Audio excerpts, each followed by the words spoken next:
So what happened to the 46? Well, I'm glad you asked. Well, it's actually back together. If you guys are on my Instagram, the rest of the story Travis, for those of you that are going to ask what my Instagram name is, I posted a picture of the 46 sitting right here. Now the reason it's sitting right here is because we're done. It's back together. The water pump had a leak. Now it was a subtle leak, and it was actually gradually getting worse. Both the gaskets on the water pump had failed. This one right here, and then it had actually failed in back behind here. Not a big failure, but noticeable. I was getting to the point where the last job this tractor has done was put fertilizer down, and well, you can see it's still got the mud on it on where I got stuck. But the windows, I haven't gone through and cleaned them yet, but they were actually getting coolant that was leaking from the pump, was getting blown back, and actually you can see the fan. It's got a bunch of the residue of the coolant on it. Well, actually on the rest of the motor too. It was blowing it back on the windows. It was gradually getting worse to the point it would have been a full out failure. So we tore it apart, cleaned it up. Well, I say we tore it apart. Dad and I tore it apart. Dad cleaned it up. Dad and I put it back together.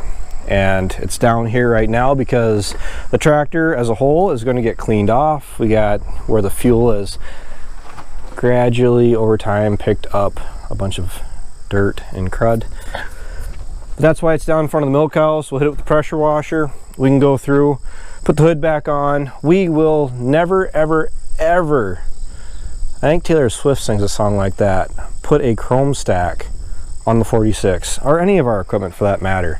I guess I'll be the odd man out. I think chrome stacks look absolutely ridiculous. I know I've probably gained a lot of hate and a lot of unsubs for that, but to me, putting a chrome stack on a tractor just makes them look hideous. Makes them louder, which I guess is cool when you're young and you like hearing the engine roar. And it does help with your horsepower, because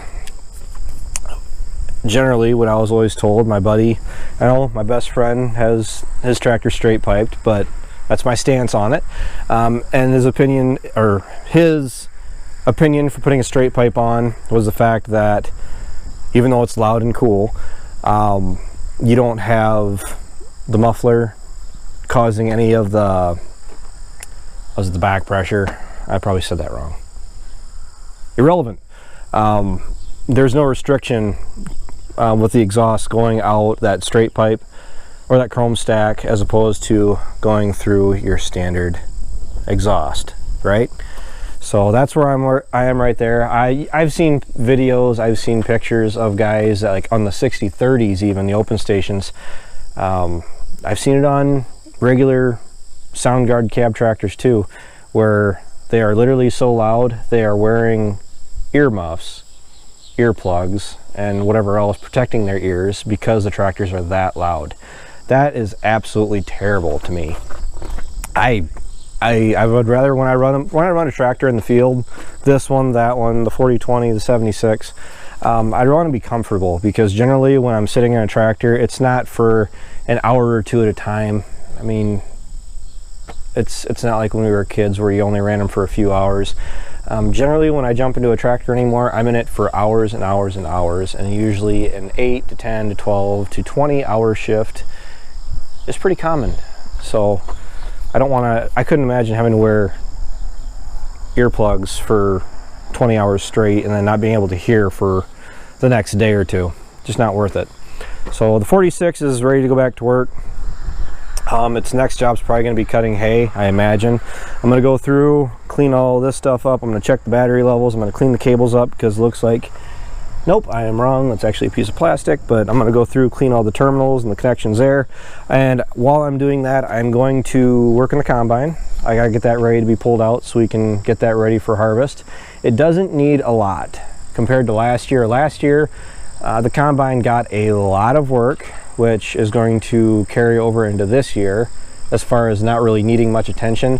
The big thing is just the contour master. I want to get that figured out, and we can combine beans a little bit easier, shall I say, because next year shall we say, we're going to have a lot more soybeans next year, largely just because, well, if a storm can't do something, well, a storm out in Iowa do all that damage that we're seeing, which I am hearing that there's quite a bit of flat fields out in Iowa.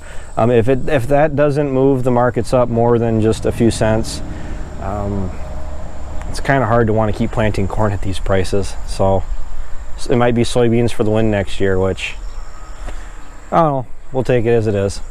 But have no fear, the 46 is here. The 46 is not down and out, broke down, whatever else. It's ready to go back to work. We'll get the hood back on after we clean it up, and then actually I gotta go through, clean the cab out, air filters, hydraulic filter. It'll be ready to go for another cutting of hay and then right into harvest. But the water pump, I know you guys wanted me to show more of the guts and everything else like that. I wasn't here when Dad was actually rebuilding this. He went through the wire brush and he brushed out all of the old gasket, so it was all shined up, so there wasn't any issues there with the new gaskets going in. Put the sealant back on it, which I don't know the name of the stuff he put on it. Tightened it back up, put bolts in all the holes, I mean even the ones that, you know, just put bolts in them where the bolts actually attach right to the block. Cinched it down real tight, just to make sure that it was sealed up good. We didn't have any issues there, and it isn't leaking. So on the farm fix for the win. But that's all I really got for this video, because I knew if I didn't address the 46 sitting in front of the barn topless, I was probably gonna raise a lot of questions. So yeah, that's all we got. So for tonight, take care, take it easy, keep in touch. Thanks for supporting the channel. I'll talk to you guys later.